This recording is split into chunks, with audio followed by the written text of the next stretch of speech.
Salut tout le monde, c'est Camilo KGY et aujourd'hui on va faire l'unboxing un petit peu spécial, on va dire, de cette boîte, de ce cadeau de chez Creality. Alors ça n'a absolument rien à voir avec l'impression 3D pour avoir jeté un petit coup d'œil à ce qu'il y a dedans, mais on va regarder ça juste après parce que déjà je voulais vous remercier pour cette année 2023. Donc pour votre fidélité. Alors certains ont quitté le navire parce qu'on a fait un petit peu trop d'unboxing à leur goût et ça je le comprends tout à fait. J'espère que ça va évoluer parce que j'avais quand même prévu sur l'année 2023 que ça change et qu'on en fasse moins.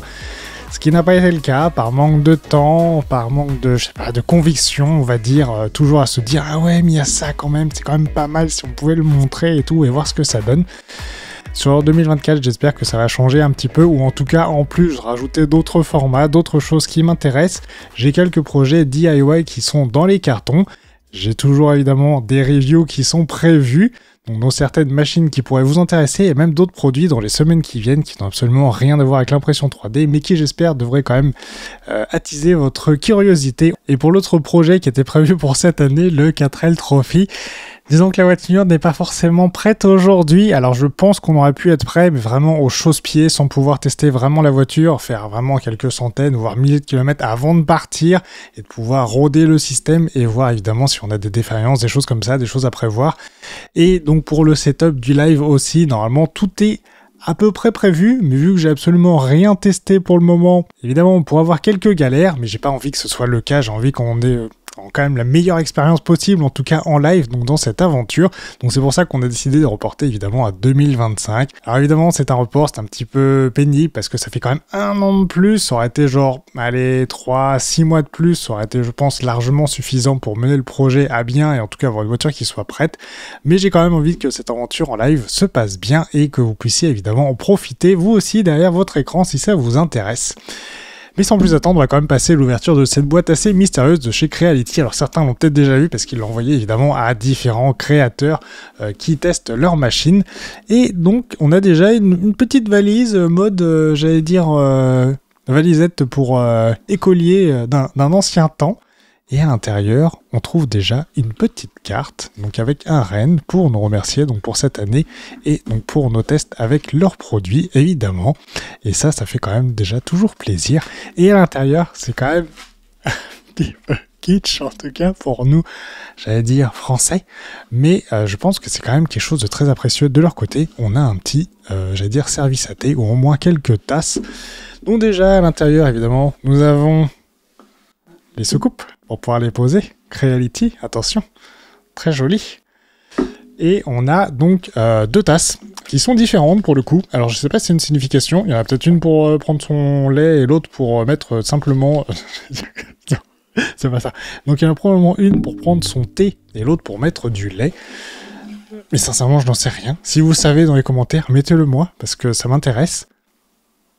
Au moins un titre d'information. Donc on a la première qui est striée, très jolie, un petit peu dorée sur les côtés, évidemment marqué Creality sur le dessous, qui vient se mettre évidemment parfaitement dans cette soucoupe. Et on a la deuxième qui est identique pour le coup, où on va pouvoir mettre donc cette deuxième tasse avec, et on a même, attention, les petites cuillères qui vont avec, et franchement la cuillère, eh ben, elle est quand même assez costaud et quand même plutôt pas mal. Assez petite évidemment sur le bout, mais on a quelque chose d'assez massif et je pense que la tasse devrait lâcher là bien avant la cuillère pour le coup. Et voilà, nous avons notre petit service à thé Creality. Je pense que ce n'est pas forcément donné à tout le monde. Alors quand j'ai reçu, j'étais forcément certes un petit peu dubitatif sur l'utilité que j'allais donner à ce petit set, mais je pense que c'est quelque chose que je vais garder, en tout cas le plus longtemps possible, jusqu'au moment où je me dis, vraiment, tu n'as plus de place, Camino, il faut faire quelque chose. C'est pas forcément l'objet qui partira le premier, ça c'est sûr. Je pense que c'est assez collector pour pouvoir le garder. Mais peut-être qu'on en fera, je sais pas, un giveaway un jour, ou que je le revendrai, ou je le verrai peut-être popper un jour sur le bon coin, ou je sais pas. Mais je pense que c'est un objet qui est quand même assez marrant et assez unique pour le coup, en tout cas relativement rare. Et bien voilà, je pense que c'est à peu près tout pour ce bilan 2023, cet unboxing un petit peu particulier. J'espère que 2024 devrait se passer un petit peu plus comme je le souhaiterais. Normalement, on devra avoir, et là je l'ai préparé en fait depuis déjà des mois, avoir moins d'unboxing, moins de reviews sur la chaîne. Toujours quand même garder, on va dire, les produits principaux, ceux qui devraient normalement le plus vous intéresser, et donc peut-être relayer un petit peu, j'ai déjà refusé en fait certaines machines pour le coup, pour être très franc, qu'on m'a demandé de tester, et donc il y en a certaines, toutes celles qui sortent un petit peu du lot, que je garde quand même sous le coude et qui devraient, je pense, vous intéresser. Après, j'ai d'autres projets DIY qui sont déjà dans les cartons, et même juste à côté dans les cartons, en fait tout est déjà prêt pour pouvoir commencer à bosser dessus et à faire donc nos projets, et évidemment préparer notre setup de live pour la 4L qui va être quand même un gros boulot en termes, on va dire, de domotique, parce que c'est pas juste une caméra, le PC et c'est parti. J'ai quand même prévu quelques trucs dans la voiture qui pourraient être intéressants. Et bien sur ce, je vous laisse et je vous souhaite une très bonne année 2024 et à une prochaine dans une nouvelle vidéo. Salut salut!